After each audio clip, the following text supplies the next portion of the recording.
Morning guys, Griffin Dahlberg, Twin Cities Peppers. We got our update number 3 today, June 15th, 2021.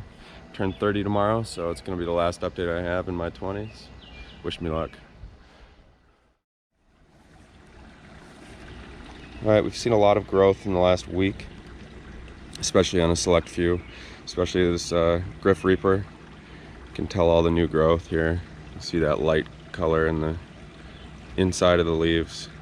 It just signifies kind of more rapid growth. Cover crop doing good. Seems like it needs a cutting here pretty quick. Moving on, we got our purple pumpkin. Looking very good. These shoots are starting to extend a little bit, which will happen. They'll start small and compact and start extending out. First pepper, doing really good. And guys, you guys remember this one obviously. It's hard not to remember. The TS Maruga Yellow times Yellow Brain strain. It was my largest plant last year. Overwintered, and it is really impressing me this year. You can see it's already just big as hell. It's probably half the size as it was last year. I think this is going to produce a lot more than it did last year. It's growing at an insane rate I've never seen before, so it's going to be really exciting. Like I said, these shoots are starting to extend. When this one extends, holy crap, it's going to be behemoth. I think it's going to be at least 5 foot tall this year. Alright, that's our TS Maruga Yellow times Yellow Brain strain.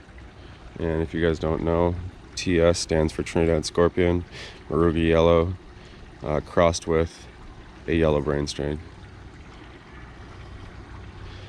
Next up, we got our Scotch Brain. Looking really good. I'll kind of pull this cover crop out so you can kind of see the actual plant, but you can see new growth on here. Starting to come up everywhere, really. I have a feeling this one's just going to take off as well. All these ones kind of lagging behind, I have a feeling, are just kind of working on their root network underneath. That'll happen a lot of times, and all of a sudden it'll just blow up because their roots are ready to provide. You can see new growth here. This is the one that I actually made the cross with. I did that purple pumpkin, that second plant I showed you, and pollinated a flower from that one with pollen from this one. So we actually got a couple of peppers on that plant over there. I'll show them to you in a little bit. Next up, we have our 7-pot gigantic orange. You can see the new growth, light leaves. Again, cover crop. It's going to be cut down here soon. Like I said, I did get my worms, so they're really doing wonders to these plants. You guys, I knew this one was not a dead cat. The amount of growth that it's showing right now is just insane. So I think this is going to be caught up here in the next couple weeks. This is my Maruga Red Monster. I really wanted to hold out on this one because I love this plant so much. It was the biggest producer for me last year.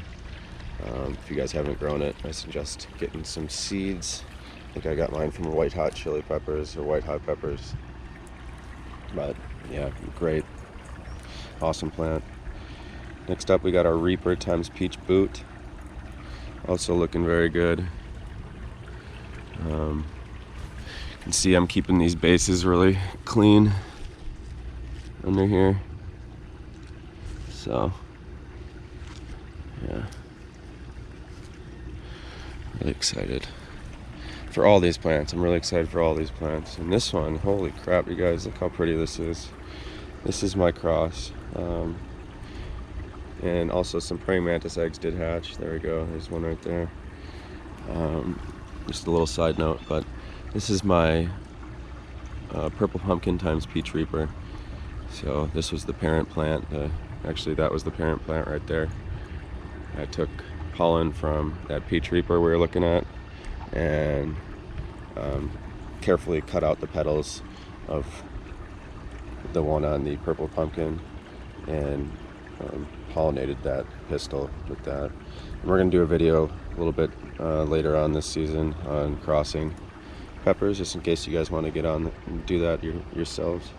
Yeah, you can see just how pretty this plant is. I can't believe it. It really got the purple leaves from the Peach Reaper, which I'm really happy about. This one didn't get it so much. This is another one of them. Same cross, but you know, the first time growing these crosses out, you can get a lot of variance from plant to plant. So it should be interesting to see the variety of pods that come off of this, and it should give us a good selection for what we want to grow out in the future. So again, that's Purple Pumpkin times Peach Reaper.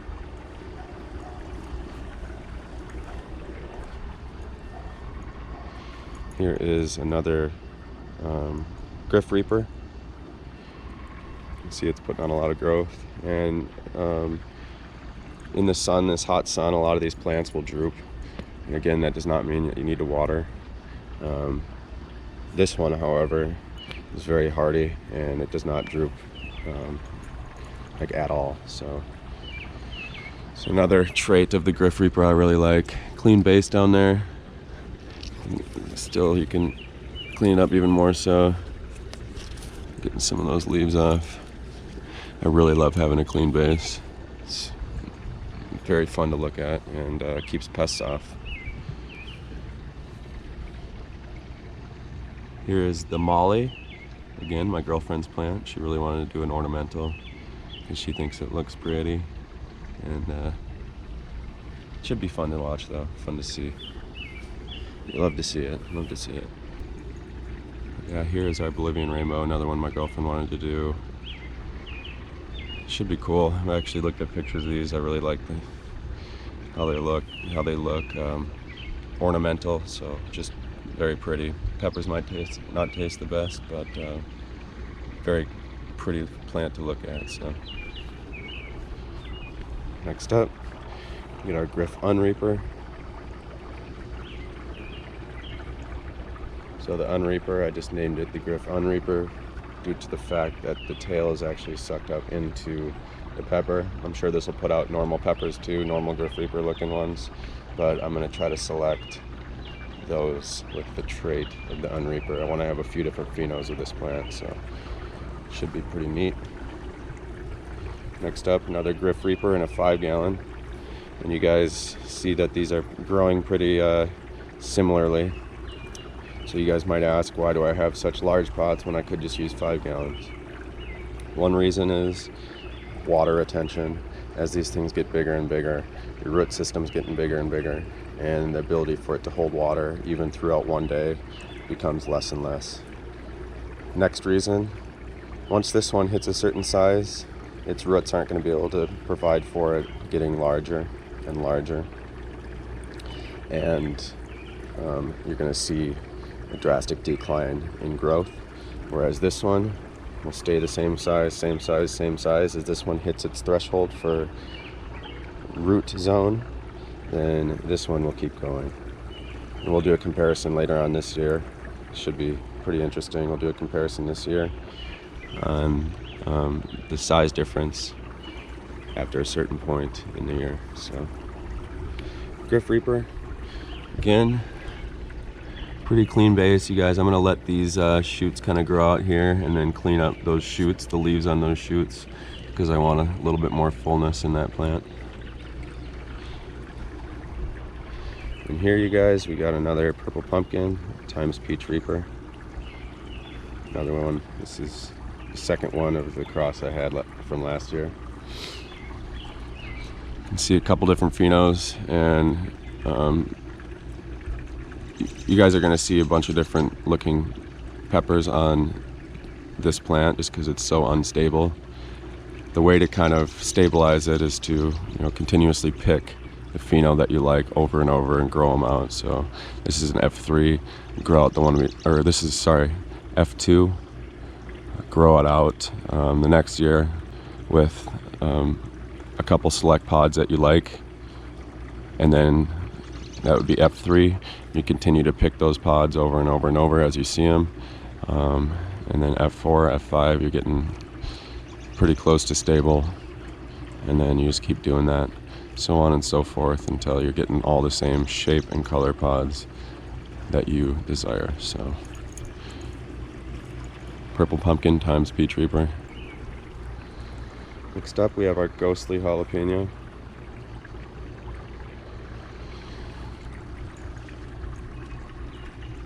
I'm gonna let that shoot grow out. Let's see, it's doing well. Here we got our Reaper times Jay's Peach Ghost. This one's gonna have very long tails from what I've seen on pictures. Really excited about that. A couple more shoots growing out down there. This leaf right here can be pulled.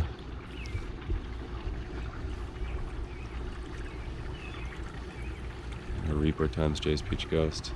Lots of new growth on there.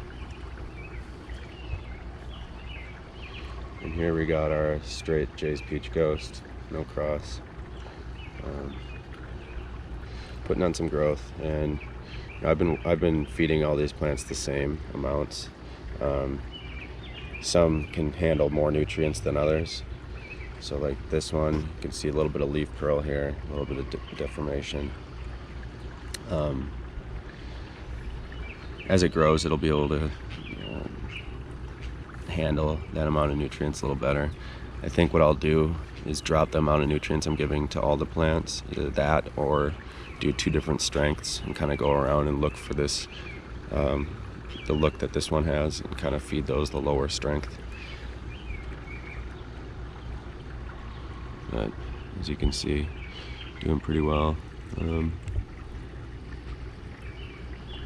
couple new shoots coming up down there.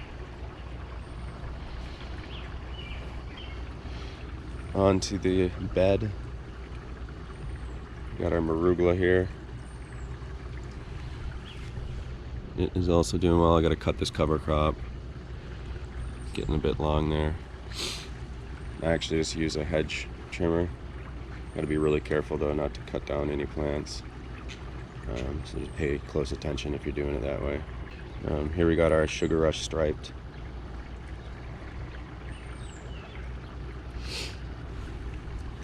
This one's odd, guys. Like, it didn't start producing flowers until it got this size, which is kind of cool. It takes all the work out of me going around and picking off flowers forever. So this is our Sugar Rush striped. Looks like it's going to be kind of taking over a couple of these plants here. Here's our Red Beauty. It's a bell pepper. Picking up growth.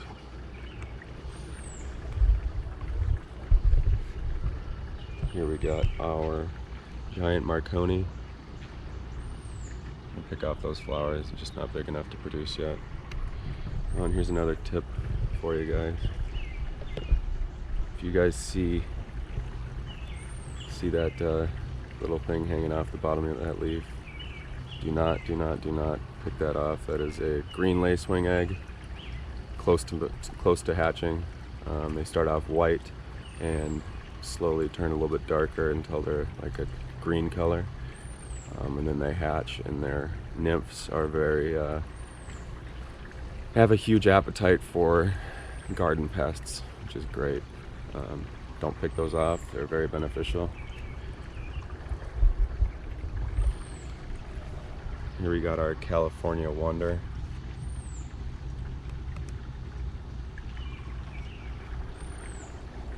And then this Bicholokia times Sugar Rush Peach, yep, is actually starting to really pick up some steam, so that's good to see. Moving on to all of our Aleppos.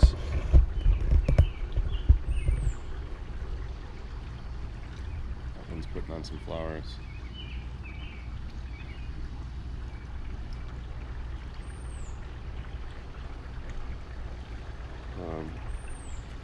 So this is just this is the chiliplants.com Aleppo variety, the one I prefer.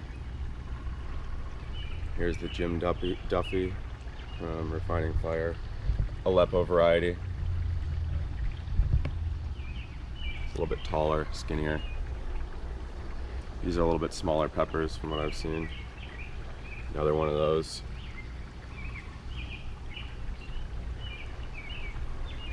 Little mantis in there. This is where they all hatch, so you're gonna see more in this. More likely to see more.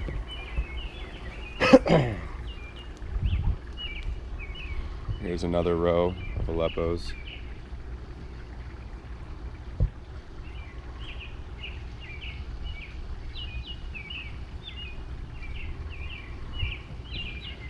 You see kind of these deformed leaves. It could be one of two things. Again, the nutrients being too high, or some kind of pest. Could be thrips, could be, you know, thrips I usually see kind of burnt tips. So I'll look into that. I have a microscope that you can actually look and see the bugs and identify them that way. It's a really good thing to have. Yeah, these are all the chiliplants.com pheno of Aleppos. This is my favorite pepper, you guys. I finally grew enough of them. I always tell myself I'm gonna grow a lot, and then I don't, or I give them away. But super glad I got about 11 or 12 in the ground this year. So here we got our Kank Star white tie. Really taking off. This thing was a fraction of this size about a week and a half ago. Good to see. Love to see it. Love to see it. Here we got our paprika doing really, really well. Very tall. Taller than I expected for sure. Here's a Aleppo, or sorry, Fresno. Got a few Fresnos in here. Should be pretty good to have. Another Fresno. Another Fresno. And we got one more Aleppo back here, the Jim Duffy variety. You can see it's a little bit taller and lankier. We do have some pods on that one back in here. That's good to see. But yeah, guys, this is my garden update number 3. Thanks for watching. If you guys found this video interesting or want to follow along with me, please subscribe. I really appreciate it. It'll help me out a lot. But yeah, again, thanks for coming with me. I'll see you when I'm 30, which will be next time. So we'll see you next time.